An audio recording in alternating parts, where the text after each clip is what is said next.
La participation des femmes à la commande publique ne date pas d'aujourd'hui. C'est peut-être aujourd'hui qu'on y accorde une importance plus grande au regard de tous les efforts que les femmes font pour lutter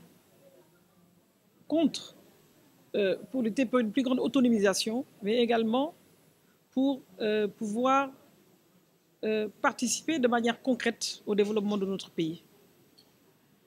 Quand on sait que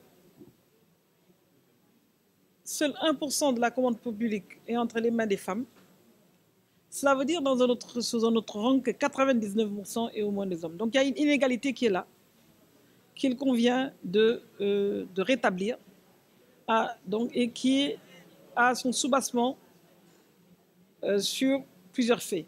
D'abord, il y a les résistances socioculturelles qui veulent que, liées au genre, qui veulent que nous ayons d'une part des métiers et des rôles qui sont réservés aux hommes et d'autre part d'autres qui sont réservés aux femmes. Donc, s'il y a une forte résistance au changement qui est liée au genre. Au-delà de ces aspects, il y a très souvent les femmes évoquent les difficultés liées à la passation des marchés qu'elles jugent complexes, difficiles. Mais là également, au niveau de l'autorité de régulation de la commande publique, nous avons un accompagnement qui, au niveau de la formation, pour les capacités à mieux pouvoir soumissionner au marché, à mieux pouvoir gagner des marchés, être attributaires de marchés, mais également à mieux exécuter leur marché. Autre élément pour lequel nous nous efforçons de mettre en œuvre, c'est que quand il y a un différend ou un litige, on leur apprend à défendre leurs droits, à porter le litige acquis de droit, de manière à qu'elles puissent retrouver, n'est-ce pas, le bénéfice de tous les efforts qui ont été faits. C'est justement l'objet de notre rencontre d'aujourd'hui. Déjà depuis 2019, l'autorité de régulation de la commande publique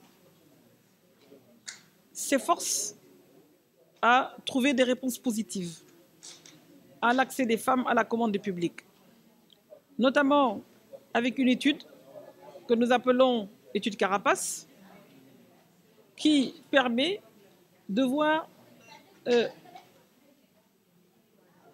comment opérationnaliser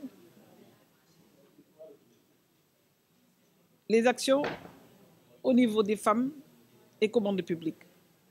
Après cette étude, nous avons eu la chance d'avoir l'appui de ONU Femmes pour nous permettre de former 60 fonctionnaires et 530 femmes.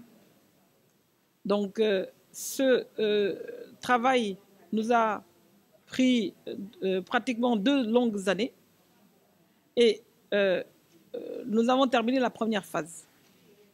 La deuxième phase que nous allons commencer, elle est là, depuis le mois de juillet, va nous permettre de toucher 400 femmes et 60 autres fonctionnaires que nous allons former à la soumission, comment faire la soumission, où se trouvent les marchés, les sources d'information, n'est-ce pas? Comment je peux faire une offre, comment je peux faire une analyse des prix, comment je peux bénéficier de tous les avantages qui sont réservés aux femmes. Donc autant de questions qui sont là et nous allons les accompagner pour cela. Nous avons déjà franchi le cap de la réglementation puisqu'on sait que le décret 2020-2295 du 28 décembre 2022 portant code des marchés nous a permis de faire un pas décisif en octroyant des marchés réservés et des marges de préférence pour les femmes. Il s'agit donc aujourd'hui de donner corps à cette volonté en y mettant des actions concrètes.